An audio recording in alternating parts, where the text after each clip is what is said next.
Good evening, everyone out there in Super League world. Fifey here, as is the case every Sunday. And tonight, as per the comments, I am joined by the man, the myth, the technical legend that is Craig Duggan. How are you, pal? I'm all right, mate. I'm good. That was just my dishwasher popping open in the kitchen there. Apologies for that. That'll be the last thing that happens. Evening Super League. Hope you're all well. And we're very close to the end, aren't we? Well, you say that. Let's have a quick flick back to the table. So this is going to be game week 19. So we are 8 games left of the regular season before the infamous playoff campaigns, of which I was the last person victorious in one of those. So no pressure on the 6 teams that get there. Before we kick off tonight, then, as you've raised the point, you're looking at the table as everyone else is. How would you see the top 6 shaping up towards the rest of the year? Do you see much in the way of changes? I think it's no big secret that my views are that I think the top 6 will be 6 managers who have been at their clubs for a long time. But Gazelles won't make it, and that's not just me kind of trying to play down pressure and stuff. But we won't. We've been gash. But I'm firmly behind the Asta charge. Tato is doing absolute wonders with the squad he's got. So I would really, really like him to kind of kick on and maybe get 3rd or 4th. I would worry about Asta if they get 5th or 6th, just in terms of the volume of games that you've got to play and the squad. He hasn't got much depth in there, which wasn't his doing. Well, ultimately on that point, whether he finishes 3rd, 4th, 5th or 6th, he'll play the same amount of games, won't he? Okay. You see, that's why you are the oracle of the Super League then, Fifey. So what's that? Is that 4 games before the final, is it?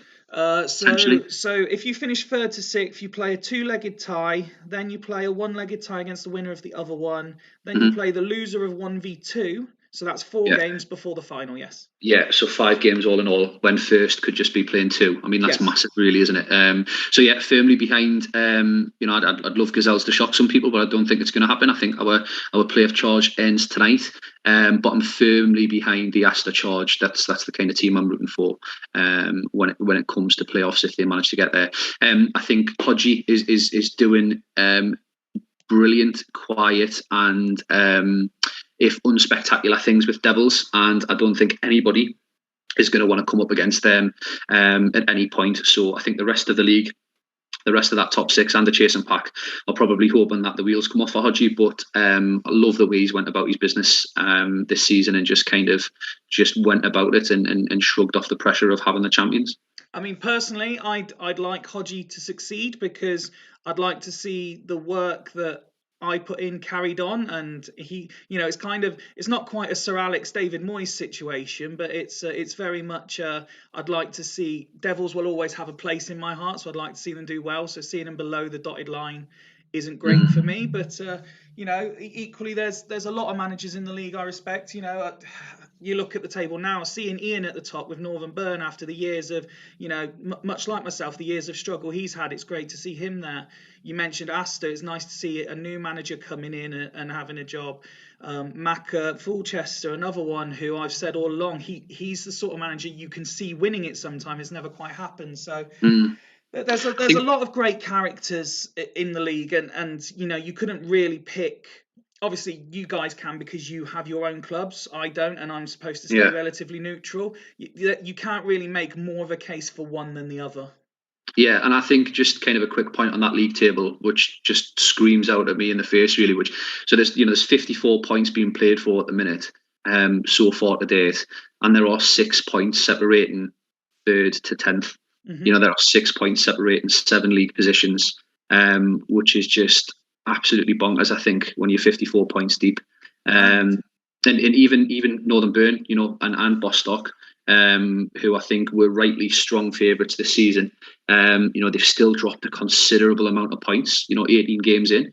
We say it all the time, but it is definitely the most competitive and most engaging format of seeing the 1 or 2 content out there. And a conversation we were having before the show went live, and it touches on a point that Steve's made in the comments there. People seem to have been going back and watching old shows of the Super League, which is great. It's going back to season 5, 4, 3, that kind of thing. There definitely seems to have been a switch where there were more goals scored in the past, and it's definitely more of what I've described in previous episodes as a chess game going on between managers. You're trying. It's almost as if there's a shift to trying not to lose as opposed to trying to win. And as Steve points out, Dragons have scored 31, which makes them the league's top scorers, but they're 13th in the table. Yeah, it's absurd, really, isn't it? And I was kind of looking at those shows this afternoon and conversations with a few people, and I can't quite put my finger on, other than the obvious kind of couple of games where there's clear wib-wob going on that maybe people weren't aware of, or people didn't kind of challenge, or whatever it was. Like, I don't mean that as a sly dig, because I think everybody has learned more about the game and learned more about the mechanics of it, and different players, and discovered different players across this whole kind of crazy, I'd say probably 2-year period touching on now, just before lockdown 1 and then going into lockdown 1. But I think there's definitely more of a measured approach in terms of tactics and lineups. Yep. You saw that this season where Greavesy did me over with 3 up top. 2 seasons ago, Greavesy never would have made that shift to 3 up top because he would have prioritised something else. Correct. But he took a gamble based on what he was expecting from the opposition manager, and it absolutely paid off. So I think there's more of that going on now. I think rather than people just trying to get their absolute best 11 on the pitch, people are making kind of pragmatic decisions based on what they're facing as well. And I'm not sure whether that really happens historically in the Super League, whether you're right or whether you're wrong to do that, and whether it is just fundamentally about getting 11 players on the pitch. Obviously, you can have the argument either way, but that's a good slate of games. So let's get stuck in. Well, yes, let's. And we spoke off air, and obviously your game will be last, which will please Mr. Megahorse, who always has late nights with Swemp and Super League. You've picked out Devils Aster and Haggis Fulchester as the 2 games you're also interested in, so we're going to save them towards the end, and we'll pretty much play the others as they come, if you're happy with that. Sounds great, mate. Cool. Well, let's crack on then. And the first game is Sloths v Loco, which could Here be we go. A very, very interesting battle. So let's have a look at the away side first. And Greavesy's got a reputation over the years for being fairly defensive minded. He's slowly started to turn away from that, I felt, particularly over the course of this season. But then you look at this team, and there's a lot of what you would class as defensive minded players in it, I would suggest. Yeah, and if I'm gonna make kind of light of it, he's running scared of Sloths, absolutely. But what I will say is that whatever it looks like, there's something a little bit more complicated going on under the surface. Greavesy has put out formations that on the face of it look ridiculously defensive on paper or on screen, and then actually create much more chances than formations. I'm just laughing at the abuse coming in already for Greavesy for the 11. It's quality. It's almost like Greavesy's sitting there going, "Yeah, well, I'm not going to go playoffs, and I'm not going to win it, so I'm just going to, Hamlet quote, above all things that I know myself be true, be true to myself, and then fuck what everybody else thinks." But look, it looks ridiculous defensive. I don't think it will be as defensive as it appears, but I suppose if you're playing Sloths, you probably know you're going to concede 2 on most games, so you've got to be a little bit pragmatic as well. And is there an element when we're discussing what Greavesy does or doesn't do, we have to remember that in terms of what I'll call the active roster of managers, he is the only person to have won the Super League, so he knows what it takes. He does, mate. He does, yeah. And I think, if you wanted to be, if you wanted to kind of be critical of what he'd done, you would question why he's fell off so much this season, having won it, and then having a real chance to kind of cement and build on that. And the clubs went massively backwards in the space of 2 seasons. So Greavesy, I'm happy to praise you, mate, for being defensively astute and for grinding at results. But at the same time, mate, you've took this squad backwards and you fell off the cliff. So you've got some questions to answer there. And the interesting one for me, I hope people will forgive me for clicking around at players, but Guerrero, a player who really caught the eye at times for Sloths, likely to play a pivotal role? Yeah, maybe, if you can keep him fit. He's a player that struggles with kind of fitness. But I like it from Greavesy. It screams that he's going to try and be tight at the back and grind out a 1-0. No, absolutely. Let's have a look then at what Sloths are doing, and for the fans of the home team, the obvious highlight is to see Zé Roberto back in the team.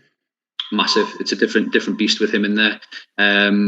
Rui Costa in MC is interesting. He's kind of either hot or cold, either blitzes a 10 and wins you the game, or does absolutely nothing. Good to see Vieri back. Yes, I was going to say Vieri was the other one to return as well. Yeah, is D'Alessandro injured? He is, yes. He is. And Desai, interesting why he's not playing him. Has he been kind of poor ratings-wise last few games, or? I mean, he's getting a good average rating, and obviously his last 4 performances have been 8s and 9s. Yeah, I would. Yeah, if Sloths in the chat, if you can let us know why Desai isn't playing there, because obviously, I think he's very, very well regarded across the league. But yeah, let's get to it. Was it because he wasn't in the team for the last game? Yeah, that's fair enough. He wasn't in the team. Teams played well, so yeah, fair enough. Let's have some predictions in the chat then, while I ask my learned colleague on the Zoom chat for his first prediction of the evening. I'm going to go 3-1 Sloths. 3-1 to Sloths. Okay, let's kick off then and see what happens. And it's already 1-0, and it is the man we picked out, Guerrero, who scores early doors. Lots of pink and white, it seems, in the opening sort of 10-15 minutes. Tato was first in with prediction. He said 3-0, so he was already wrong. Mr. Megahorse also already wrong with 2-0. Sloths do start to be coming back into it a little bit, but still we're seeing the likes of, say, Roberto, Guerrero, Montella's name. So it's looking quite good for Loco at the moment. But we're seeing, and Zé Roberto, who's only just come back, already picking up another injury. What would you be doing in this situation when you see the subs available? It's difficult because it massively, you get an injury to a DML, and it's very rarely do you have a like-for-like replacement on the bench. Zetterberg, where is he sub? Where's he playing? Yeah, MC. All right, you've probably got to move Matty Holland over to left back and put Desai in DMC maybe. A little bit of shuffling along that kind of middle three probably. Well, don't know what else he can do really. As is the way, Mr. Sloth likes being entertainer, so he's going Ricardinho. Fair enough. So we shall carry on from there, and we've got 5 minutes to go until half time. Still looking for the second goal of the game. Sloth's definitely coming back into it, but and a possible another injury there. But it's Pizarro who does equalise on the stroke of half time. As the text suggested, Loco bossing it slightly and going to be a bit frustrated not to be going in ahead. Yeah, more attacking than it seems on paper. Like I said at the start, if you kind of chalk onto Sloths so that they had 2 that hit the woodwork, I think, from the commentary. Yep.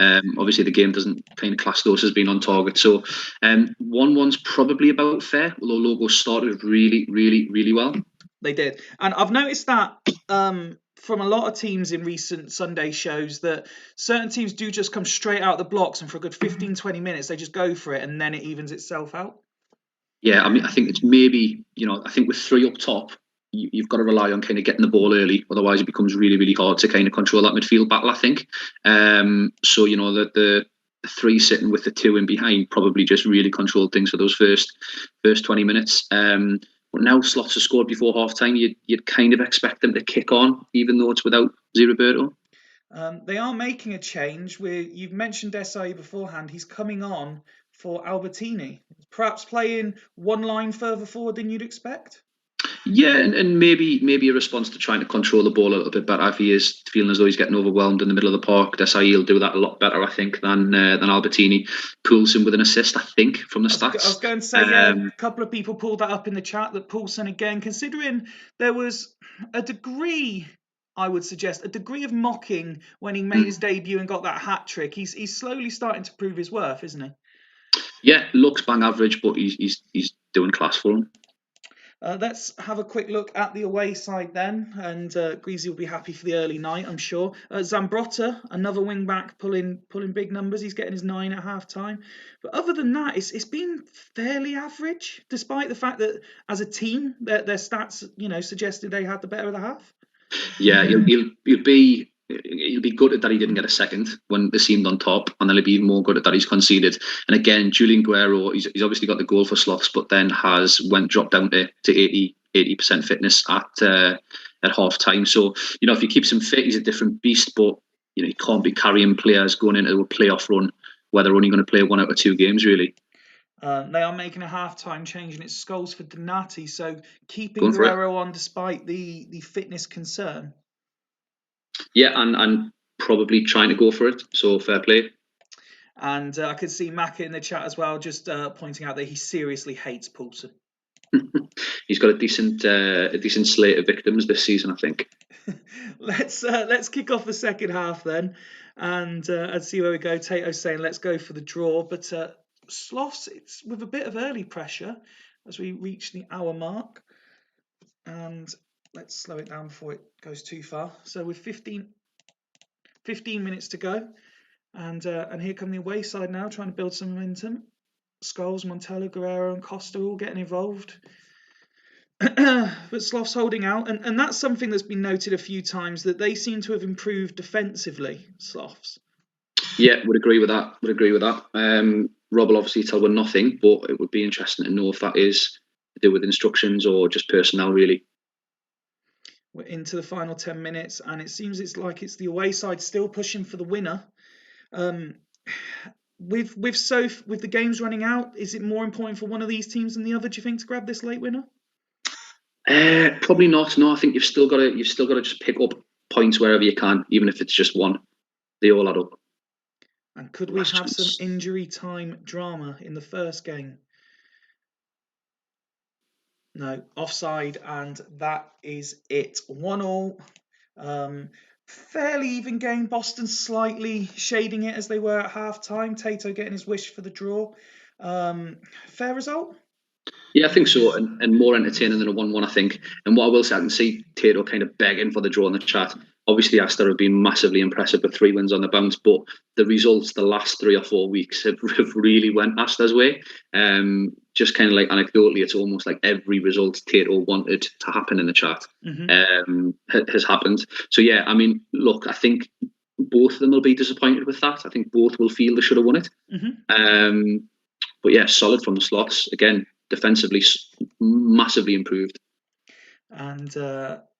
And Barthez, for once, being outshone by his counterpart, but still doing a decent job. Zambrotta kept his 9 as well. The rating certainly went up. Kaluzhny there got a 9 as well. Scholes came on to reasonable effect. So there's plenty of positives, as you say, there for both teams. They've both got a point. It was important not to lose, I suppose. And although I could see in the comments there, Rob's put awful result, Greavesy is a disgrace to the league. Class. And Guerrero on 70% fitness probably won't be as bad as we thought. The 80 might have been at half time because of the space between the games, I think. Well, congratulations to both teams for picking up a point. We go to Northern Byrne versus Churchtown, and the important team news for Byrne is that Roy Keane, for about the 27th time this season, is suspended. For those who saw the news midweek, they have been fined for their ill discipline this season, for their absolutely disgraceful yellow and red card record, considering we still have so many games to play as well. This is what they've come up with. Novotny drops into centre back, and Ljungberg, who's an interesting one actually, because he's never really fancied by anyone, but as you can see, he certainly contributes when given the opportunity. Yeah, probably the best. Well, I think he's probably up there with maybe 1 or 2 others as the best auction buy, I think. Yeah, he's done bits for him, but good to see good to see Segalgo FC going back to kind of what they know works. I know he experimented a little bit, and Segalgo, Robin, and Henri is absolutely formidable. All joking aside, if I'm kind of being hypercritical, like I said, if you take Maxim out of this team, it suffers significantly, but that's why you don't sell Patrick Kluivert, and that's why you keep hold of your big strikers. So yeah, I think there's a real chance for Ian over the next probably 3 or 4 games to really cement first, and to do it hopefully, handing out a good couple of performances, because I don't think he's been happy with the performances. Results, yes, maybe, but performances, probably not. Well, obviously, I was lucky enough to be joined by him last Sunday on Co-Coms along with Scott, and he'd been lamenting the lack of goals that his team had scored, and then they obviously went and scored 3 the next time out. I mean, if you're looking at those results, that's Loco. It's not Byrne. No. Look at those last 10 games. It's, yeah. Disappointing. Let's have a look then at what Dims has come up with this week, and he has tweaked it again. He's one for sort of. Let's try and do this fairly. So Steve got criticised for changing his team a lot, particularly last year, changing his tactics, reacting to results. I think Dimble's a bit more measured, and he tries to tweak it slightly to his opposition, maybe. Yeah, and I think it's also, like, to be fair, obviously, Dimble's just had his little one, so he's probably not as active and vocal as Steve at the minute. So I think part of the reason why Steve gets tarred with that in terms of formations is because just about, more or less every week, Steve twice a week is justifying why he's making changes. So you're probably right. I think it's a fair point that Steve probably does get a bit of a tougher rap in terms of like kind of changing things up. But I think Edwards will probably not be looking forward to playing Churchtown. He would probably prefer a team to come out and attack him rather than a team that's going to sit in because of his lack of goals over the last couple of weeks. Albeit that they scored 3 last time out. That's actually an interesting point, because Churchtown's issue really has been a lack of goals on their part. I believe, and just having a quick look to make sure, they're the lowest scorers in the league, but the 21 they've conceded isn't actually that bad when you look at all the teams around them, and even those in the top 6. Astor have conceded more, Fulchester have conceded more, Sloths have conceded more. Yeah, and you'll probably have 2 or 3, 3-0s or 3-1s or 4-1s in there. Yeah. So, where they've been steamrolled. So generally, Dimble's came in and he's made them far more competitive than they've been over the last couple of seasons. And much more defensively solid than they have been over the last couple of seasons. And that's something to build on in the summer. No, completely agree. While we wait for the first prediction in the chat, what are you going for this one? I think it should be, 3-0, 3-1. I think Churchtown might just grind out a really scrappy ones each. Okay, interesting. Well, let's kick off then and see which one of those it is to be. First 10 minutes flew by with very little happening. Early yellow card for Carlos there. I have started to just glance each time to see which referees are in charge to work out if we're going to be seeing drama or not. It's not a recognised name as such this time, although there has been a couple of yellows already handed out. It was Tato first in with a 1-1, along with what you were saying. 10 minutes go to half time. It looks like Byrne are edging it, and just as I say that, Totti does give them the lead from midfield. Although Churchtown, through Carlos, it's been disallowed. He thought he scored his first goal. But unfortunately for the away side. Good evening, Mr. Savage, who's joined us. Was that a free kick as well? I don't know if I read that right. I don't know if he binned a free kick there. Yeah, he did. Yes. You've got quicker eyesight than I have, that's for sure. Fairly even. It's just Byrne, as you've come to expect, really, are more clinical in front of goal.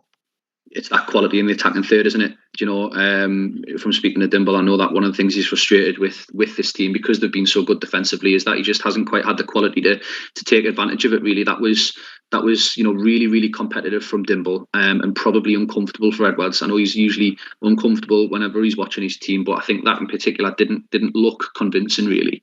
And knowing Edwards, he'll absolutely stay as is. Yeah, I wouldn't. And those comments being echoed in the chat. Jens saying Churchtown in this. Tato saying even so far. Let's have a quick look at the Churchtown team then. As we alluded to, a couple of yellows handed out. They're just struggling to get their passing game together, aren't they? Yeah, and getting the ball into feet or in the air on the head of a striker at the kind of the side of the pitch that matters, really. Mm-hmm. Magnus Hedman has definitely been someone who I think has been up there with the best keepers in the league this season. I know he's not kind of as glamorous as a Barthez or Toldo, that sort of stuff, but I think he's been very, very, very good in a Churchtown side that historically have lacked have kind of leaked goals. And I would probably have him as keeper of the season so far, because of the job he's had to do. I think Dimble will probably, knowing him, will probably make a change up top. Well, I haven't actually seen Dimble. Oh, there he is. I was about to say I haven't seen him in the chat, and there he is. So he is doing some changes. So let's try and make sure I get this right. Elber for MDS, Mendes de Silva. Mild down to DMC. Kelme down to MC. Elber EMC. There we go. There we go. Good attacking change to try and force a goal. Yeah, not sure on Elber as an AMC, but sometimes you've just got to, sometimes you just got to double down and roll the dice really, and see what happens. Well, let's kick off then and see if Elber can force an equaliser. I think I'm guessing Ryan's taking full credit for the goalkeeper situation that you've just highlighted. Great shout. We've reached the hour mark, and Churchtown were building some pressure, but Byrne looked like they've regained at least an element of it, and there is 2-0, and it is Totti who continues to improve his reputation. Totti ex-Churchtown, I think. He is, correct.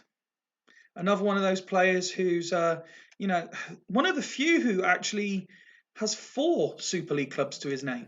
And you're going to get absolutely slated for clicking on that mid-game. Oh, I don't care. Henri's made it 3-0. We're not going to slow this down. There's no need. Mr. Chairman, I think Tato might be talking to Ryan, because I never suggested dropping ZZ, I don't think. Jens, please don't click players in my games. Now you've said that, I'm going to click on every player in your game. That is definitely a Mr. Ryan kind of thing. Although he seems to have reined it in compared to early doors where it was like, oh, someone scored, let's click on them and see what the stats. People used to hate it. Unlucky Dimble. Well played, Ian. Well played. I think you'll be happy with that. Getting back to score and getting back to being on top in games. I like the fact that Ian's won and he's still decided that his first comment is just going to be to call me an absolute shambles. I agree. Those funny things to the game engine, I think. But yeah, I think, listen, Dimble will take that on the chin. It's expected, I think, and probably just confirms what we know in terms of what Dimble's got to focus on really in the summer. No shame in that at all, mate. You're not the first and you'll not be the last to get hammering off Byrne. No, completely agree. And as Jens said, that Bun are an absolute machine. Totti, as I was alluding to, he's got a bad rap, but he's certainly, particularly this year, seemingly improved. I mean, that's now 4 goals, 5 assists. His ratings are improving. We're now starting to see a proper Totti, aren't we? Yeah, I think when players get written off, they've got to do something spectacular to then rescue that. It's the same with Zidane at Loco and a couple of other players across the league that kind of got the kind of Macca myth label. Yeah. Once they've done that for 3 or 4 seasons, it becomes really difficult for them then to shrug off that label, I think. And as you say, we click over and have a quick look at Churchtown. Dimble's probably expecting the worst coming up against Byrne, especially now they'd started scoring goals again. Mild played well, Zanetti played well. I mean, there's a few yellow cards there, so I'm not too sure how many, if any of those, will be facing a suspension after that. But like you say, he'll take it on the chin, won't he? There's still plenty there for him to work with to achieve what he wants to achieve this season. Yeah, I think in terms of like the 2 managers in the league who are doing the best with what they've got, Dimble is up there and Tato's definitely up there as well. So he's definitely in the same bracket as Asta for me in terms of the work that he's got to do, but still being competitive. No, completely agree. Let's move on to the bottom of the table slugfest that will be Dudley Hill v Hull's Vikings. At the risk of lazy journalism to a degree, is it worth asking the question again, how are Hull's in the situation they're in?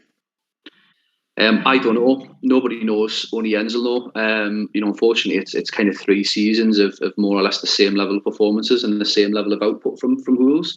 I think there's been an overwhelming number of people each season that have tipped them to be up there. They're amongst it, win it, and it's never quite materialised. I do you know, at the time kind of questioned getting rid of Ndiaye in the summer. But it's still, it's still got talent running all the way through the squad. And Jens will know what, the calls that he's made that were bad this season, the calls that he's made that has worked. And he'll know he doesn't need us to tell him that he's been below par. One call that hasn't quite worked out the way I was hoping was the acquisition of Xavi. He's not quite made the impact that particularly me and Ryan said early season he would do. He's back in again tonight. He is only sitting on a 90% fitness, which is interesting given a team that we'll come to later as well doing something similar. When you see a player on 90%, does that concern you? No, I risked them. I've risked it in my game tonight. But I disagree that kind of Xavi's a bit of a flop, really. It was a free transfer. It was a free hit. He's young. And it's probably the best Xavi we've ever seen. Certainly in terms of when I've played CMO 1 or 2. So again, it's a little bit similar to Diego Forlan. For me, it becomes really difficult to kind of undo the narrative if they don't get off to a good start. But yeah, I do. It's Van Nistelrooy dropped from the squad. Well, yes, totally. You've stolen my last question. The last one was interesting. That Ruud, he was sticking with 2. That was the narrative, and then it was right. Okay, I will give in to the pressure, and I will play one or the other. And now we've got Van Nistelrooy not even making the bench. Yeah, and it's if you look at his 11, so if you just have a look at his 11 again, just these tactics.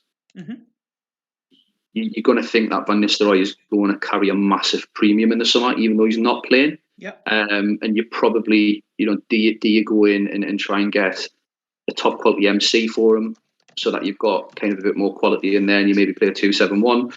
Or do you try and kind of correct that Xavi hasn't really worked out and go in for a DMC? But he'll get people smashing his door down for Ruud in the summer. Without question. Let's move on then to Dudley. Oh, we've got Oliveira making his debut as well. Let's see what Steve has come up with. This is the team to play. There is still quality in there. I know he was very excitable about the acquisition of Chris Perry, who's come in 4 games, done a decent job for them. Yeah, I mean, it took him 2.5 seasons to realise his centre halves were absolute shite. But Perry looks good. He's good. Yeah, I like it. It's a good squad and it's a good 11 on paper. If you were being hypercritical, Alex has probably never done it for him. But Tony should just be the first name on the team sheet every single time. Yes, obviously we spend a lot of time talking outside of game days, and I know this is a player that you've spoken a lot about. Yeah, he's quality, he's class, and he's young. And he's got stats in all the right places for playing as that lone striker, just feeding off Finnan or feeding off whoever he's got, whipping balls into the box. Really, Olasadebe, also love Olasadebe. Doesn't work as an AMC, and you've obviously got to play him in a 2 if you've got Tony in there. So again, it'll be interesting to see which one of those 2, if any, or if he sticks with a 2 in the summer that he kind of passes on or tries to cash in on. But it's a better 11 than his league position would say. And just because I find your opinion on just about everything interesting, if I can direct your attention to Mega Horse's question in the chat and just ask you to explain your position on this. How come in golf pretty much the only thing people use par for, below par is good, but in everything else it's bad? Well, because in golf you want to be less than what everybody else has got as a scoring system, but in every other sport or in any other walk of life you want to have more than everybody else, I think. So it's almost like a reversal of par. I don't know. Well, let's see who's first with the predictions. And while I ask you for yours for this one, please. I think Dudley will win this 2-1. And interesting that Ryan points out in the chats that these are 2 managers under a bit of in-game pressure. Nice, I like that. So you've gone for a Dudley win here, but the debutant did score within 5 minutes of his debut, but it's been ruled out. But still the away side come forward. Tomazi picking up an early yellow there. Are we on slow commentary here, or am I just lagging? You might be slightly behind because I've got it on very fast and it's pulling through. I'm definitely lagging a little bit then. Dudley having a penalty appeal turned down there, so lack of goals, but certainly action. And it is Luca Toni, the man you picked out on 27 minutes, that gives the home side the lead. Jens will not be happy seeing that. And just scrolling through the chat, Tato, par all here was his prediction. Alex, the man that you said's never really done it on 41 minutes, decided to stick 2 fingers up to the commentary box. And we reach half-time. Jens will be fuming. Although you can't say that Dudley don't deserve to be ahead. Yeah, and looked stronger from the text. Who's created very, very little. He went with that kind of one AMC to kind of shore things up a little bit, but I think it's cost him a little bit of chance creation. But it's amazing when you get 11 players into their best positions, into a tactic that just looks right, how much of a difference it makes. You play Luca Toni, you put Olis Adebi up top, you've got Van Bommel doing MC things, and look at the difference. Fair play, Steve. You've stuck with it, mate, and your head hasn't fell off. Jens is suggesting that the disallowed goal has ruined the game for him. Steve's going as is, so let's have a click over. Dida throwing in a 5 isn't ideal. The midfield basically averaging 6 is far from ideal. Yeah, and not to click because we'll annoy people, but I don't know off the top of my head in terms of the kind of Crespo, Ruud van Nistelrooy debate. It'd be interesting to see in the chat just who people would keep of the two, because I would keep Ruud out of Van Nistelrooy and Crespo, and I don't know to hand kind of the stats in terms of the goals that they've put in, but yeah, let us know in the chat who you keep out of Crespo and Ruud. Jens has now changed his mind and decided Dida has ruined this game. Well, I think yeah, fair enough. Could we be seeing Franco Costanzo returning to the 11 sooner rather than later? Oh, he's an absolute liability, Costanzo, on this. He's a total liability. You play a 10 and then you play a 3-5. I don't like him. Just waiting for Jens to confirm. Ian saying sell them both. Scott's saying Van Nistelrooy all day. Listen, I give Ian Edwards an open goal there. He should have said keep Kluivert out of the two of them, but he didn't. He missed it. As soon as I asked that, I thought, Edwards is going to fuck me with the Kluivert comments, yeah. So we're going to double change for Halls. Rivaldo for Oliveira. And we are going Liverani for Xavi. Good changes, possible to have the impact he needs? Yeah, Rivaldo definitely, streets ahead of Oliveira in MC. But he's got to do something, hasn't he? Next goal's massive. Who's got to score this next goal? Well, let's see who does get the goals. We very quickly get to, and Dudley go 3-0 up. Comprehensive. I believe it was Van Bommel. Another game we won't need to slow down. Ian saying he's too nice to have pointed out Kluivert to you. Yeah, I think we might be too nice, mate, but I think our little Twitter profiles over the last couple of weeks definitely have had a little bit of a bite at each other, but I'm all for it. I love it. Halls have scored and it was Brozek. It's 3-1 and that is how the game finished. Hodgie saying Crespo, because this RVN has 1 in 14, doesn't he? But he's playing in a Hull side, isn't he? So to be fair. Congratulations to Dudley on a impressive win. The game stats wise looks quite even. So again, it's just that efficiency in front of goal. And when you see players like Luca Toni, but then again, Halls have just as good players when you look at the likes of Crespo. Yeah, I mean, the cruel thing is that we're only 8 games left, and Steve is starting, over the last couple of games, over the last kind of couple of weeks or so, started to put impressive performances together. He would be wanting the game to be another 18 games long, the season to be another 18 games long. Jens probably wants it to be, 4 games, 3 games, 2 games. But yeah, fair play, Steve. You've took so much flack this season, more than anybody else in the league, without a doubt. And that is impressive. And when you look at Halls, it doesn't make... Obviously, the score doesn't make great reading anyway. Performance-wise, it's not the worst we've seen this year. It's just Dudley were very good.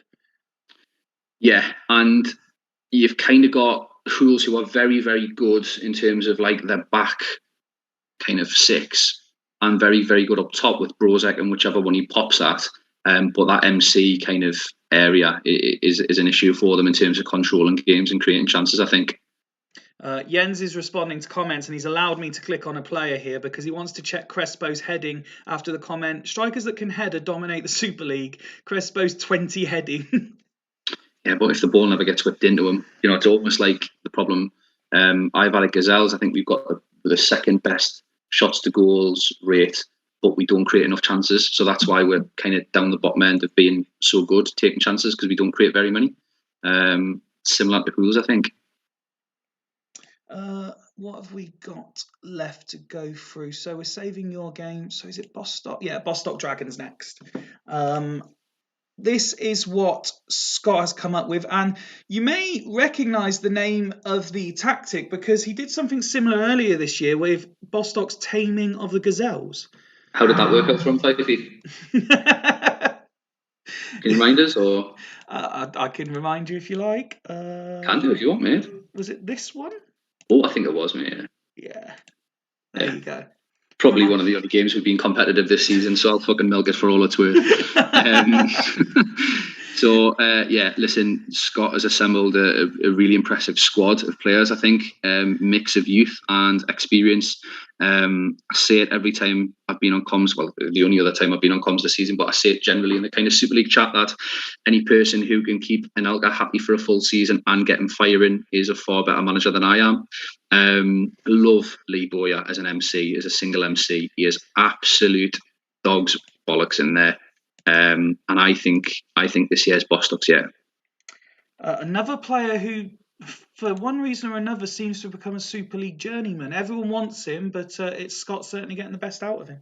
It's because of the premium, isn't it? You've got a decision to make. Do you kind of either keep hold of your best players and try and kind of ride with it and bring in quality around them within the wider squad, or do you cash in on them when the premium's high?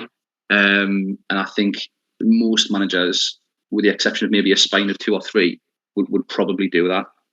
Everyone obviously, well, I say everyone, when we discuss wing-backs and stuff, Lizarazu gets a mention a lot, but Phil Neville's another one of those who's just quietly going about his business. Former Gazelles went in the auction. I think Edwards withdrew a bid last minute and Scott got him for very cheap, and because I'm not a bastard, I didn't make him pay the difference. I like those wing-backs, and Asana and Dye, absolutely love him. I think he's better on the game than Patrick Vieira. And Lythe and Lassisi is a centre-half pairing that probably shouldn't work, but in this iteration it does. Fair play Bostock. What a squad. Let's then go and have a look at what the Dragons have come up with. Love the Dragons. Obviously, a team you know well, although this isn't nice. No one else can see this, but there is a Free Dicks shirt being waved over the Zoom chat with Davids on the back, and Davids does play in the holding midfield role, and the infamous Patrick Cliver as well in the team. Yeah, listen, there's a massive part of me that absolutely misses being part of the Three Dicks. And then there's a part of me that kind of doesn't, because Hopkins is still a bit of a loose cannon playing this, and obviously Smuts has came on board, so fair enough. I've got a lot of time for a lot of these players, and that definitely kind of blinds me a little bit. The one that stands out to me is there's a lot of people discuss the pros and cons of Brett Emerton, and for this game he's moved into right centre mid with the forward arrow. Yeah, I think his stats are really impressive this iteration. I think obviously I've seen them last season, so he may have came on leaps and bounds since then. But I think his stats look really, really good for him only being 24. But I don't think, in terms of like the editor, however you want to get into it, I don't think he plays MC at all. I think he's either DMR or MR. I don't think he plays MC well. I don't think he plays DMC particularly well either. But yeah, listen, I think, again, probably a little bit of a banana skin for Scott. Probably just want to get out of here with a 1-0 Bostock. But if Dragons have got anything to say about that, they'll probably score 2 or 3. How critical is the suspensions to West and Lucio at the same time? Lucio, yes, but Taribo's Taribo's doing a Batistuta. He's kind of on the downward slide a little bit, and I think that's probably where the Dragons boys are prioritising some of the transfer business in the summer. Well, Mr. Megahorse came straight in with a 6-1. Tato 1-0 Bostock. Can I ask you your prediction for this one, please? I cannot back against the Dragons. I just cannot bring myself to do it. So I'm going to say 2-2. 2-2. Well, let's see if we get the goals that you're promising there then. And it does look like the Dragons have started quite quickly. As we've alluded to, a lot of teams doing this.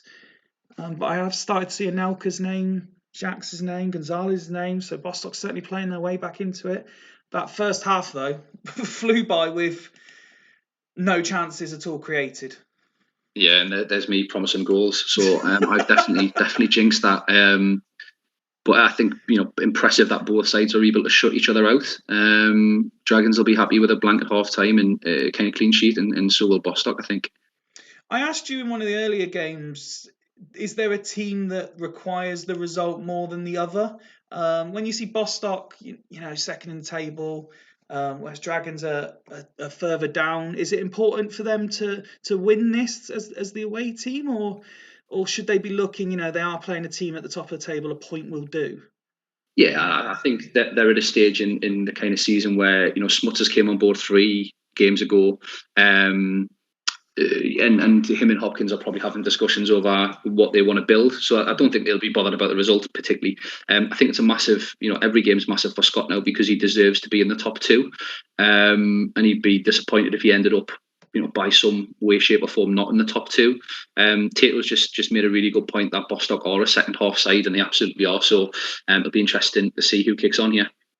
No, absolutely. And not seen Jamie in the chat, and I know that Smuts isn't with us either because he has got some stuff to do for Lady Smuts. So we will carry on with no subs for either team into the second half.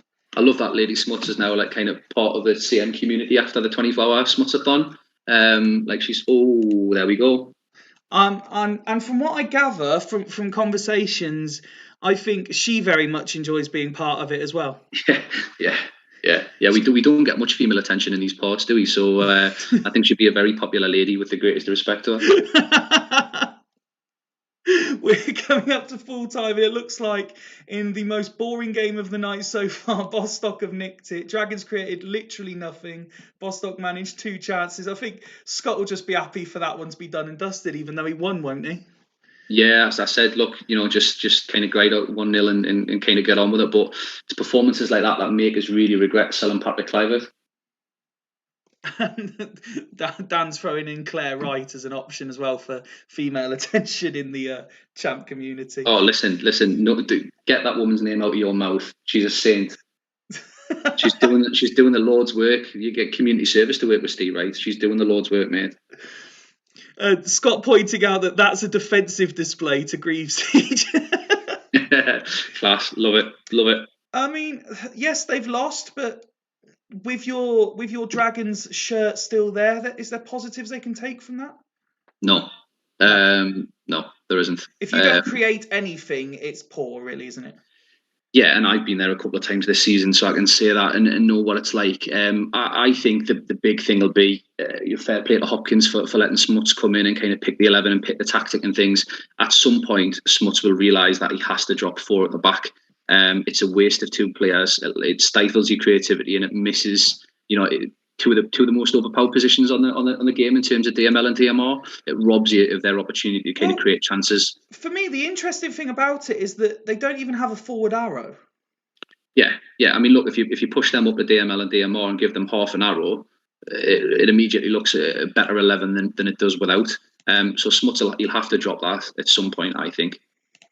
Well, let's move on to hopefully bigger and better things. We're now into the games where you were more interested. So did you have a preference which one you want to watch first? Let's go Fulchester Haggis first, I think. Fulchester Haggis, okay. The interesting news from the Fulchester team, aside from a slight tweak tactically, is that the often go-to saviour, Chris Sutton, doesn't even make the squad. I loved Macca's temple thread. He's obviously went away, had a good weekend in Edinburgh, and sought out the advice of some sage, wise, old people at a temple. This feels much more Macca than 3 up top does. And this is kind of the formation that Macca built, that legacy of being really solid and quite clinical on. I seen the thread between Tato and Macca going on earlier this afternoon, and Tato, I think, had suggested Macca for manager of the year, I think, and he was making the point that he's doing wonders with forwards that nobody's got a tune out of. So when you think he's got Shearer, Owen, Ronaldo that has never done it, and the likes of Nedved who've still got question marks over him, and Sutton, then it's impressive, really. Dimble's pointing out this is a great team set up to nullify Leddersford, who they're not playing. No, because Macca posted in the Super League chat that he was playing Leddersford, and then realised he was playing Haggis. He was like, "Oh shit!" I do remember now. Yeah, I did briefly scroll through it all earlier. I'd taken a couple of days off from looking at any of my champ accounts, and now it makes sense. I'll take this as a little bit of a shameless opportunity to say, Macca, please reply to me DM. It was a very friendly kind of let's flirt, and you ignored it, mate. So we're brothers in arms, me and you, mate. So please don't be an ignorant fucker and reply to me DM. Well, you mentioned that Macca went to Edinburgh. He didn't go alone. He took the co-chair with him, and it turned into something of a 48-hour Where's Haggis session. Well, I'm pleased to say that he turned up long enough to pick a team. Yeah, and he's gone 3 up top. He's almost went Macca. He's almost went Fulchester, hasn't he?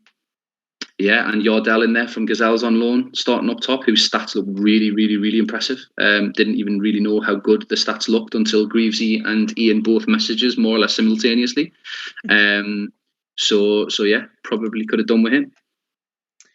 So we're still, obviously, Vieira. There'd been a lot of talk all throughout the season about Vieira being pushed forward so that Helguera can play in the holding midfield. Vieira's unavailable today. How much of a difference is that going to make to this midfield battle? Absolutely not a jot, because Vieira has went missing for the best part of 3 seasons, which I don't understand, because he's a beast. Yeah, Tato loving Yordell. I know for a fact that Yordell is exactly the sort of player that Tato loves. Now that I've realised how fucking good he is, Tato, he's exactly the sort of player that I love. So he'll. I was true to my word and let him go out on loan, but he'll be part of the Gazelles picture next season, I think. So I could see Tato's already thrown in a 4-4 draw. What are you thinking now you've seen both teams? I think I would like this to be a little bit of a ballroom blitz. I would like it to be a 3-3 or a 4-4. Yeah, especially after the last game we had to endure. Yeah, I think this is one of those. So the reason why I chose this is one of the ones I was interested in, and Asta Devils, is this is one of those games where 3 points just makes a massive difference to the playoff chances of either. I think in terms of the league table, if Macca loses here again for a couple of games on the bounce, it really sucks him into that chase for 6th. If Haggis win, it puts them right amongst it. The same with Asta Devils. And what I like about your co-com so far, completely inadvertently, I'm sure on your part, is that you're being very nice about everyone on what appears to be Valentine's Day. Oh, well. Listen, I wondered why I was here semi-erect. It's down to Haggis and Fulchester to get me going all the way. Well, we've kicked the game off. Bit of action, and Veron has scored an own goal to give Haggis the lead. I didn't think Veron got that far back in this Fulchester team, but Prutton has leveled things up. Here's the goals you've been waiting for. There's Michael Owen. What 20 minutes this has been. I'm getting there, Fifey. I'm getting there. We've got a yellow cards being dished out now as well. Will we get more goals in this first half? I certainly don't think it's over. Looking at the text, more yellow cards being handed out. And another one. I can see a red card coming if this carries on. We head towards injury time. Another yellow. How many yellow cards is that? And we get to half time just before it's only 5. There seemed a lot more than 5. Haggis have created nothing, despite obviously the own goal. Fulchester completely dominant. And Macca, there's probably no better validation for Macca than dropping 3 up top than to see a team play 3 up top and then create nothing. Because I know that was his frustration with 3 up top. And I think that's always the risk with 3 up top. It just loses you kind of another body from somewhere else on the pitch to create things. Macca would have been shitting himself when he went 1-0 behind, because as he said in the comms, that if he loses this, then morale is probably going to be rock bottom and he's in a little bit of free fall. If Macca can hold on to this at full time, it probably saves his season. Well, there's a lot of talk about Casillas and how good is he. He appears to be harshly sometimes described as only a big game player, but he is throwing in his token 5 so far. Yeah, he's shit, and he's let down Haggis so often. It's ridiculous. And I'll just say thank you to Maka. He's just sent me a lovely little DM saying he was thinking, he wasn't being rude. We can have a friendly chat. So if you don't use this platform for your own benefit, then what are you doing? You'll be also interested to see that Yardell has had no involvement really, because he's been training with the Gazelle strikers for too long. Ian is making a double change at halftime. He's going Rosicky for Danielson. That circle on Casillas just looks a little bit dodgy there, Fifey. Don't start this again. And Yardell's actually coming off. Oh, there we go. There we go. He's been spending too much time with Diego Forlan. Get him off. We'll have a quick look at Fulchester then, and it's certainly much better ratings throughout. Yeah, solid without being spectacular, and that is the Maka way. He grinds out results, controls games, and gets results. So, unless there's a huge turnaround within 45 minutes, this is absolute validation for Maka's trip to the Temple, which of course is just a massive metaphor for being on the gear all weekend with Ryan in Scotland. Let's kick off the second half then and see what happens. Haggis will just be looking to create something to show signs of improvement. We've already passed out, and it is 2-2, and it's Shevchenko. And suddenly we have a game on our hands. Let's slow it down then to see what happens. Casillas with a fine save from, I believe that was from Ronaldo. Again, this is another good result for Astar and Devils and that chasing pack who are just on the periphery. And it's Ronaldo who makes it 3-2 with his 5th of the season. I still get the feeling there's more in this yet, though. As Haggis come forward, Shevchenko trying to get in there, but no go. Cordova heads over, heading towards the final 10 minutes. Fulchester looking to wrap it up, maybe. And Casillas was off his line as Giggs surely wraps it up now. No way back, you would imagine, for the home side. Maka, this will just top off his excellent weekend. Oh, hang on. Oh, hang on. Salas. Hang on. Buffon's blaming the defence. Salas saying this is not over yet. Surely not. Oh. Mendieta over free kick takes it quickly. Shevchenko. Oh, it's hit the post. Oh. This is all very much Gary Neville at the Bernabeu. Or the new camp, sorry. Heading towards injury time. It's still not wrapped up. Another yellow card handed out. One more chance, I think, for Haggis. But it's Fulchester with the ball in the attacking areas. And they're coming forward again. Giggs has now. Oh, there we go. What a game. It up now. What a game. Well, you promised us goals, and even you underplayed how many we were going to see. Yeah. Although I said maybe 4-4, which is the same. It's still 8 goals, but just not shit. Yeah, fair enough. Well played, Mac. I went away and thought about what he needed to do to kind of turn things around, and that's what a game that is. I think we've got a tough act to follow. It was certainly an entertaining game. Both sides playing their part.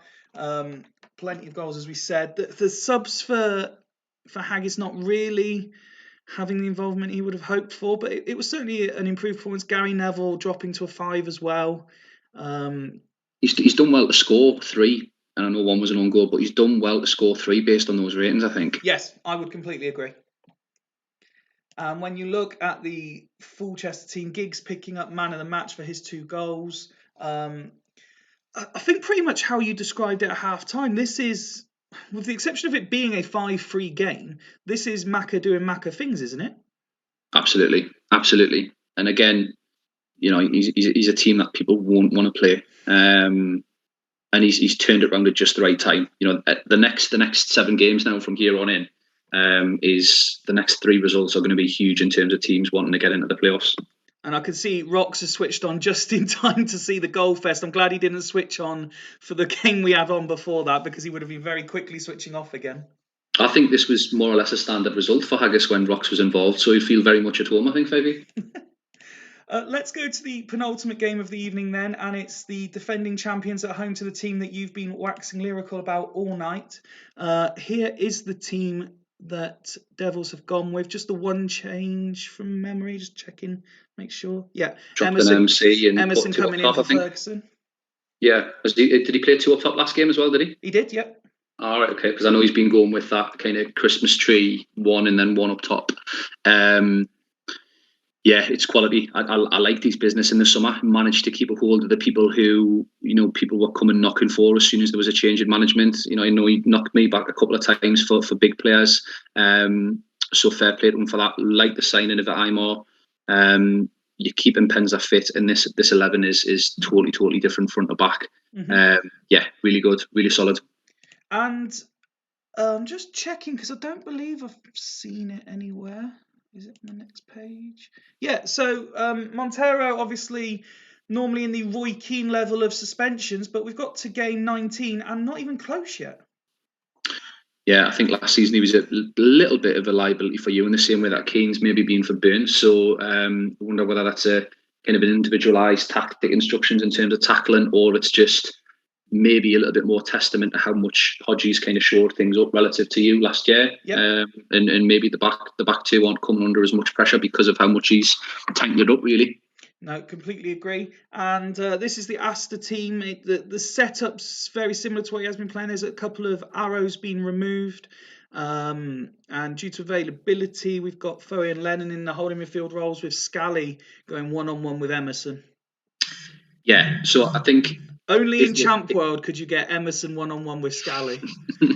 I think in terms of kind of trying to mind read Tato a little bit, it's horrendous because this is the game where you don't want to be missing those two or three big players, because you are literally neck and neck with Devils, and this creates some massive difference, especially after the fact that they've won 3 on the bounce and undefeated in 9, I think it is. To then lose 2 or 3 massive players when you've worked so hard to catch up with that 6th spot or get very close and cement it, and then this is potentially a game where you miss them and you're now a couple of points behind the people that you've worked so hard to catch up. If Tato gets out here with a point, he's got to be absolutely buzzing. Similarly, if Devils get a win, that really kind of makes people look over their shoulders. And what are you predicting for this one, please? So, with absolutely no disrespect to Tato, because I think he's done wonders, and I've said I'm putting me enthusiasm behind him if he gets into the playoffs. I think this on paper looks to be a Devils comprehensive win, but Asta have done Tato things this season, so I could be wrong. Well, let's kick off then and see what happens. Asta, again, the away sides tonight seem to be starting quite quickly generally, but let's say Devils try. I'm starting to see Penza's name appearing, and Van Bronckhorst, Dyer, Amar, all the names that Hodgie will be hoping to see starting to have an impact now as we get towards the half-hour mark. Scott first in with the predictions 2-2. You can see 1-1 by Ian, 2-1 by Steve. Approaching half-time, and you were saying if Asta can get away with a point, he'd be happy. It looks like he might have that point still at half-time. He does. He does still have the point at half-time. Devils not creating anything. Yeah, which is weird considering he went 2 up top as opposed to the kind of 1 and then the 1. Again, Asta punching well above their weight, and seemed to be the better side, stats and text-wise. Having a look, it's a seemingly solid defensive display, seeing Nesta there, the player with the 8, unsurprisingly, and Penza with a 6 when they're just not creating anything. Would you be tweaking it at this point if it was you? If there was a striker on the bench, I'd be inclined to hook Ventala. Probably the only thing he either can do is drop Imar into MC to try and be a bit more creative and bring Kuehl on for Emerson maybe. Beyond that, I don't know what he can really do. Hodgie was in the chat earlier, but I've not seen him for a little bit. We'll click over because he's got time to... Oh, here we go. Swap forwards around, please. Just like that. Interesting. Not a change that a lot of people tend to make. Just swapping players from one side to the other at halftime. Now, here's your chance to really talk about Asta then. Still holding the champions at halftime with this team.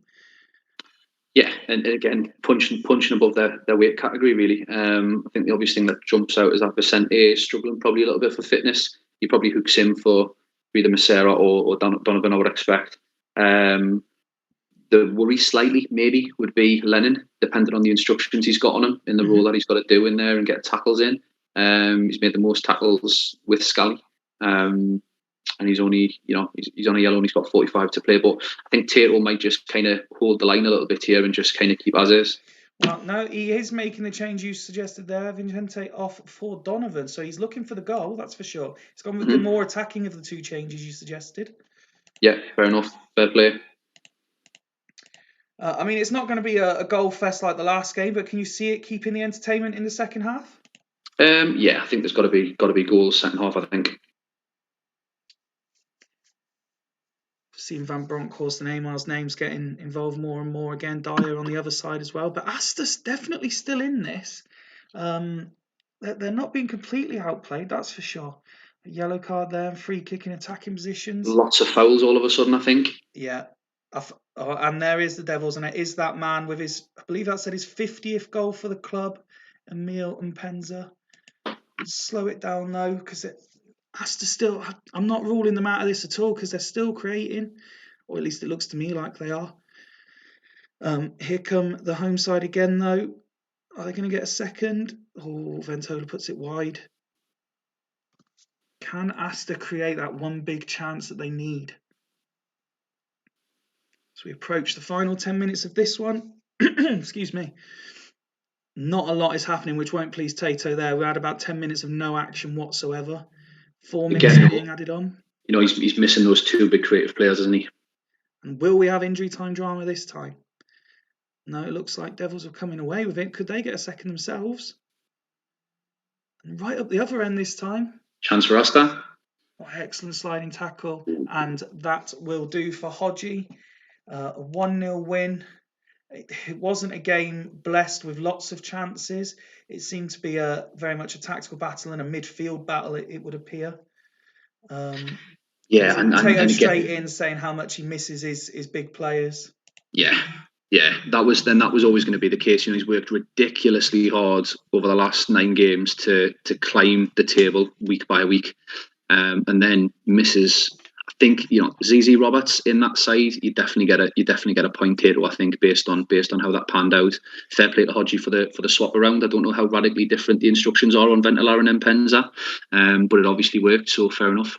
And Dimble saying Tato is the Tony Bellew of heavyweight boxing. It's a great show, great analogy, absolutely. Just looking at those ratings, the thing that stands out, you said it should on paper be a comprehensive Devils victory, which most would agree with, but we know it's not played on paper. But it's such a strong defensive performance. You look, Frey 8, Dyer, Gio, Montero, Nesta with a 9. All big ratings. Of Oya as well in there with an 8. All doing a strong defensive job. Quality, absolutely quality. That block of 6 is class. Smuts has joined in late. Did we win? No, you didn't. It wasn't great. I wouldn't recommend necessarily watching it back. Well, then again, maybe you want to. Having a look at the side, as you say, if they had a ZZ in there, he possibly would have taken one of those chances. He's definitely in form.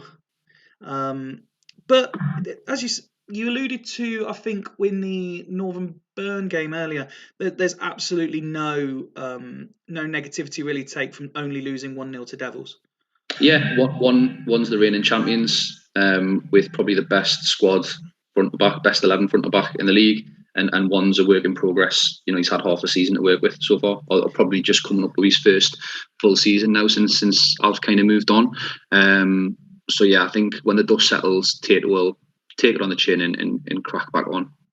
And I can see in the chat Tato saying RIP Catania, he's done now. Yeah, and Saviola as well. He's not really done anything massive, has he? And been in the league for a long time with Fulchester and then with Asta. But Tato's been getting bits out of him, really. Although I say that, and he's got 8 goals in 17. So shut the fuck up, Doug, and you don't know what you're talking about. That brings us, I did think, to the main event of the evening. It's yourself at home to Ledesford.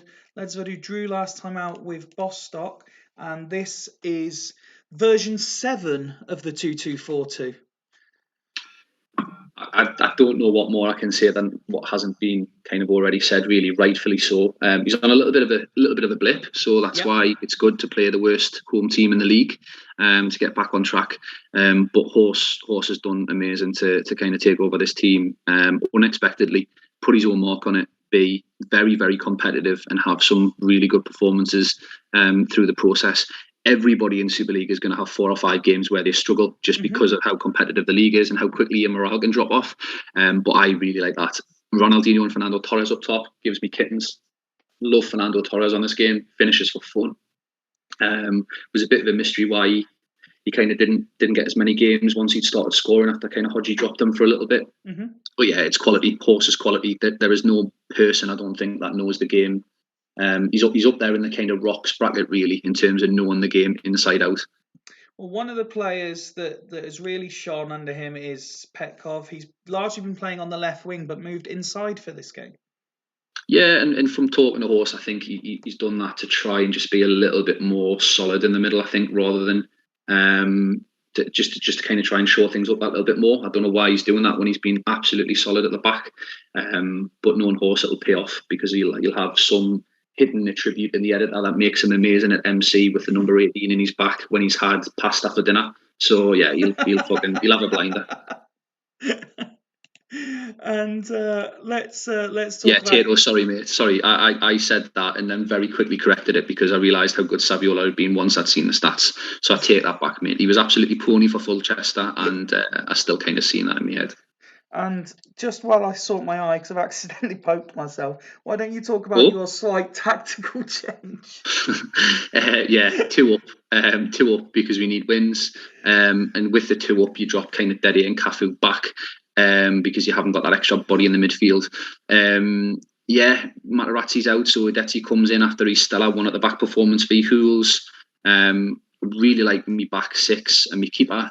Ahead of that, it's anyone's game how that's going to look next season. And you must be ecstatic to not only have the Smertens ALAs partnership, but Wellens in midfield as well. What a guy! What a guy! What a guy! Listen, I think he's quality. I think he's quality. He's played in a really shit side, but he's done all right. It's definitely one of the, if not the best version of Richie Wellens I've seen. In the game, you struggle for genuine MCs that are quality. You know, you've got Boyer, you've maybe got Van der Vaart on a good save load up, you've maybe got the likes of Van Bommel if his stats kind of fall the right way for MC. They're a struggle finding genuine MCs on this game, so you know he's as good as any other average player playing MC. And we alluded to it earlier, but you've gone with a 2 up top. Raul's been moved back up top, but we're talking the 90% fitness of his strike partner. Yeah, and he's been a standout striker, and so you know I've got to play him. And in terms of how the team plays and the instructions that are set, there's only really Castillo who can do that job. That's why he's on the bench if he does come off, and that's why Forlan isn't on the bench as well as him being utter shit. But yeah, I think this reeks. I mean, we are the worst home side in the league. It's fact. I did show that earlier live as well. Yeah, I think this is a Ledesford win, and that's not me playing it down. I would love to say we're going to win 2-1, but I think Ledesford 1-0. I think we nick it with a Ronaldinho strike. And I know you said at the very beginning that you're not going to make the top 6, but is it a case of when you're still in it, lose, you're absolutely certainly out of it?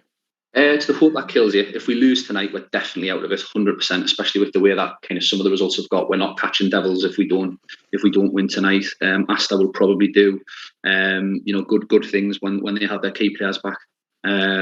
So we'll see. Scott first in for this one, backing you to win 1-0. Raul missing the chance. There we go. Story of the season. If only Raul could finish it. Fuck me.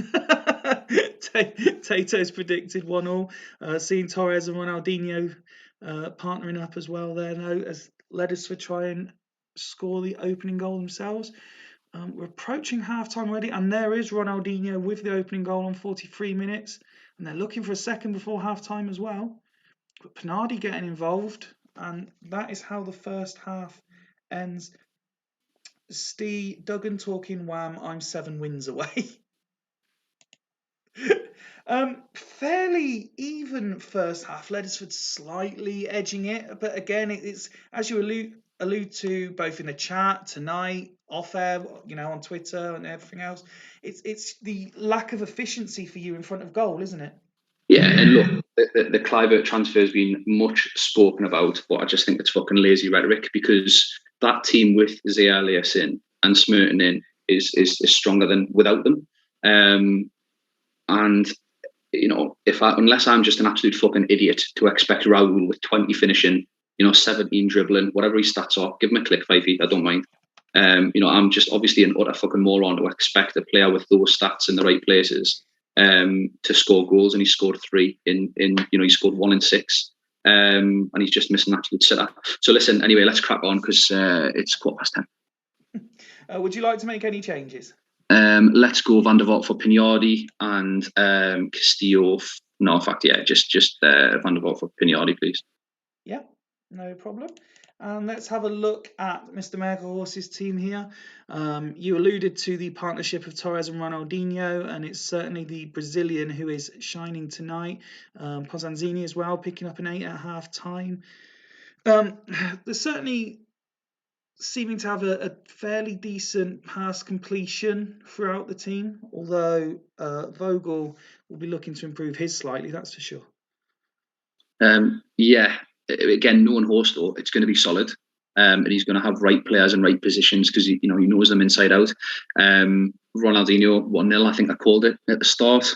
Hope I'm wrong, but I don't think I will be. Mr. Edwards is inviting you to a private chat to discuss Raul. Sounds like I'll go for Raul, mate. Let's see how good Byrne are without Segalgo. Torres is actually coming off at half time for Luis Enrique. Does that? I'm not even going to question it, because he's Rain Man when it comes to champs, so he'll probably score a fucking hat right now. Tato asking if anyone wants Catania. That's flown by. We've got 15 minutes. Let's slow it down, see if your side can get an equaliser. But it's Leadersford still coming forward, firing in free kicks to try and score the second. I don't like, and there is 2-0, and it is Petkov, the man we were talking about at the start. No one was picking up his runs from midfield. Macca's sauciest substitution of the week. We did get some absolutely bizarre comments at times, and I absolutely love it for it. It looks like your boys haven't completely given up yet. Still coming forward. Raul still trying to get involved, but still can't finish. Luis Enrique now trying to take on the whole team.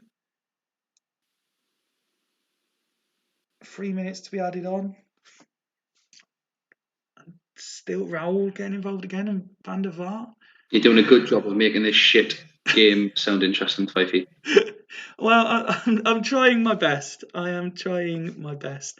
All of my predecessors managed to do it for many years to great success, and I'm slowly learning the craft. It has finished 2-0 to the away side, so Mr. Megahorse can go to bed delighted. Again, as we said at half time, stats are fairly even. It's just you're not very good in front of goal. It's chance creation, mate. So let me have a look at them stats there. Raul's had 3 shots and not 1 on target. What the fuck's that about? Like, what can I physically do to make the game engine, make Raul with 19 finishing actually hit a fucking barn door? Do you know what I mean? Like, what can he fucking do? Yeah, well played, Horse. I hope it kind of gets you back on track in terms of chasing the top 6 and staying in the top 6, really, mate. Really solid from front to back from Dan. He's quality, absolutely quality. Yeah, completely agree, and that pretty much sums up what we're seeing there stats-wise as well. Yeah, absolutely. Well, that concludes tonight's action. The standout game was obviously Haggis 3, Fulchester 5. Fulchester up at 3rd. Wow, massive. So the top 2 remain the same. We knew that was going to be the case, really. As you say, Fulchester up to 3rd, Leadersford 4th, equal points for Sloths in 5th. The Devils now above the dotted line into 6th. Astor just 2 points outside. And then it's not an unsurmountable gap, obviously, but now we're starting to see the gaps appearing. So you've got Asta 2 points behind, and then a further 2 back Loco, another point behind Haggis, and then you're a further point behind. Where do you see the break now of teams that can rule themselves out? So I think that will be the top 6 come the end of the season for the actual order itself. I think the top 2 will be the top 2. Okay. I think Sloths, Devils, don't know who'll be 5th and 6th. Fulchester, Lesford, I don't know who'll be 3rd and 4th. But I think that is probably the top 6. Now that Dan's got back on track, we've went from it being a 6-point gap from 3rd to 10th to now being a 9-point gap. And Loco don't look as though they're going to score many goals and win many games from here on in. Haggis don't look as though they're going to win many games from here on in. Neither the Gazelles. The only question mark I would probably suggest is Asta, really, in terms of if they can get Royad and get ZZ Roberts back on track and firing again. And the rest of us have just got the opportunity to kind of disrupt the party a little bit. But that'll, for me, I think that'll probably be the top 6. And as someone who's spent many years down the bottom, it's quite exciting for me to see that we actually have competition at the bottom as well. There's literally 3 points between 14 and 11. Usually there's either one side completely cut adrift, which was usually me, or there might be 2 teams just trying to avoid finishing bottom. But there are 4 teams within a win of each other. And you'd probably say that Dudley won't end up bottom. I know you probably would have shot me in the face if I had suggested that kind of 4 or 5 games ago, but I'd be surprised if Dudley finished bottom. Who are you going to predict to finish bottom then, if you're going to make that claim? Hools. Wow. Let's have a quick look at the next set of fixtures. So this will be midweek with Ryan. You are away to Loco. Happy days. Let's bring that on. That'll be good crack on Twitter. And I mean, you mentioned about teams that looking like they won't win a few games. If we can give teams an idea, I know this is all available through Dimble's excellently assembled website, but we can go. I mean, look, next Sunday we've got Bostock v Devils.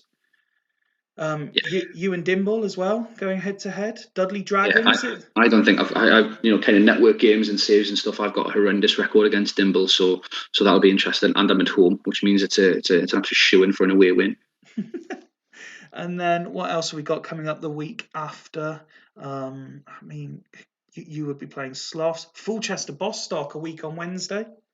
Nice. Every game matters, doesn't it? Every game matters right until the end, and it's credit to 14 managers and credit to you and Ryan for building the league into what it is that you're never bored. It matters until the last game. Every single result, every single goal counts. Let's just click on this for Tato. So these are the upcoming fixtures. So there is one more that ZZ has. He's got to play Ghana in the African Nations Cup, and then on the assumption, I mean, then they're not going to qualify, so he'll be back after Ghana. Yeah. I mean, we are finishing a bit earlier these days, so if as long as you've got nowhere to be, a quick flick through some of the player stats, see what catches your eye. Yeah, of course, mate. You mentioned Ndai a couple of times throughout the show. He's now top of the average ratings list. Mike Duff's still up there as well. And then a load of names you'd expect making up the top 10. I mean, you mentioned it was a bit of a surprise to see Desai starting on the bench, but he's in there at 10th as well. Yeah, and there's definitely some names in there you would expect. Wouldn't necessarily expect Ashley Lyde or Ashley Cole to be in there. Probably wouldn't expect Teneto to be in there. I know there was a couple of on my little thread that I posted out today about people shouting signings of the season. I think a couple of people picked Teneto as kind of signing of the season, so he's been very, very good. Yeah, I'm just seeing in the comments there. I've just checked the date, and it will be the 21st, the next game. So ZZ will almost certainly be back.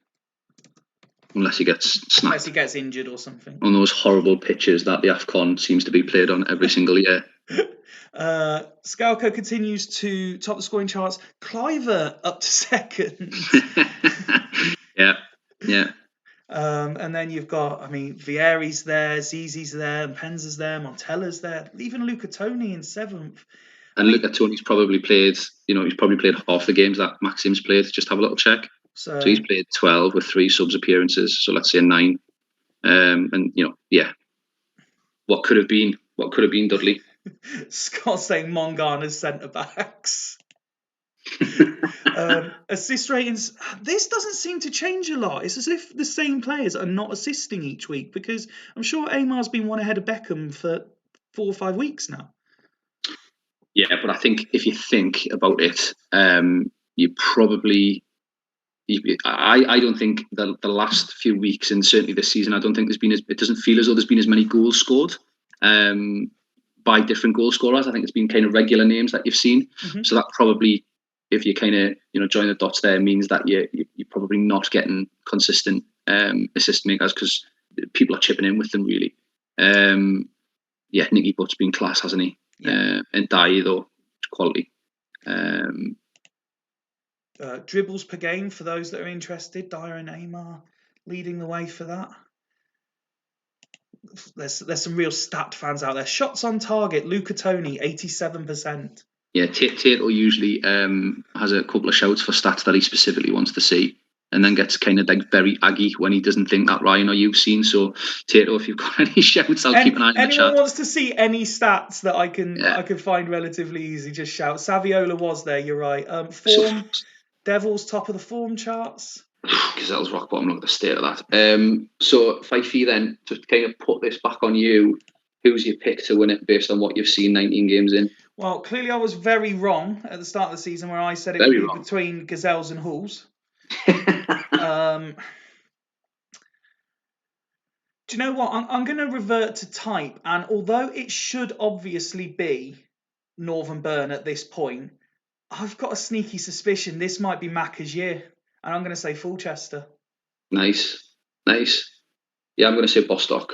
I think they're the only team in the league, I think, that have really cracked that blend between being good going forward and being good at the back. I think every other team is either one way or the other, unless you're playing Gazelles away. Tato, tackles per game is class, and Mr. Megahorse wants to see pasta consumption v goals ratio. Just one, and that's pet coffee. Eat it all. Macca's telling me to stop it. He hates it when every season I say it'll be him, and every year he tells me to stop it. Can you imagine Curry's PC world would go into fucking recession if Macca won it? They'd never have to sell a laptop ever again, would they? The high street's already on its arse. Fuck me. Games without winning, Haggis and Dragons both on free. Anything you want to see specifically while I'm here just clicking around? Game 26 and the transfer rules, mate, so we can forget about this and move on. I'm refusing to be drawn on that. Ryan's making wild promises that it won't be his responsibility to keep. I seem to remember someone, a fairly average but very charismatic Geordie fella, suggesting the NFL style draft that he pitched the other week. So it'll be interesting to see if he goes with that. Yeah, and I seem to remember that same person, as well as my co-chair, being told to shut the fuck up. Yeah, I think so, mate. Yeah, that's fair enough. That's fair enough. So what you're saying is we're going for a reboot then, yeah? Tato's saying I ignored him. We clicked on tackles per game. Yeah, we did. For fuck's sake, Tato. Do you want to see some referee stats while you're at it? I would rather stick pins in my eyes, mate. Listen, as always, very much enjoy having you on these shows. Thank you very much for taking time out of your Sunday evening to talk crap with me for, an hour and a half. It's very much appreciated, and I very much appreciate and enjoy how involved and engrossed you've got in the whole Super League product since you've been involved. You're very, very knowledgeable, and the way you make your points is very good to listen to. So thank you very much. Oh, listen, it's a boss little corner of the internet that's full of some absolute fucking lunatics that I wouldn't go anywhere near face to face. And we'd probably all get sacked if our club accounts ever got discovered by our employers. But listen, love being part of it. I think everybody's absolutely fucking top back. And I think we all keep each other going in a fucking mad world. So, do you know what? Tonight, boys. Honestly, couldn't agree more. The whole, not just the Super League, but the champ community generally as a whole, but particularly those involved in the Super League, have certainly got me through what was a challenging 18 months. As you know, Mhm. had some news today which shook me a little bit, but the guys that have been told what it is certainly picked me up.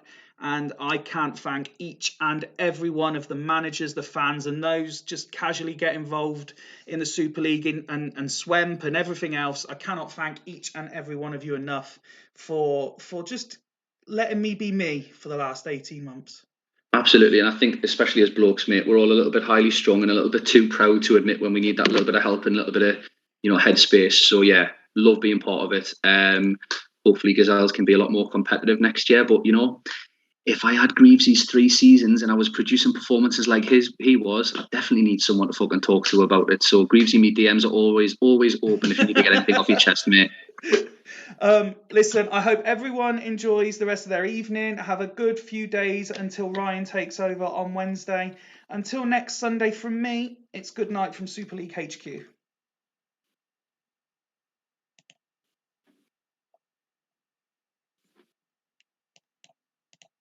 Good show, mate.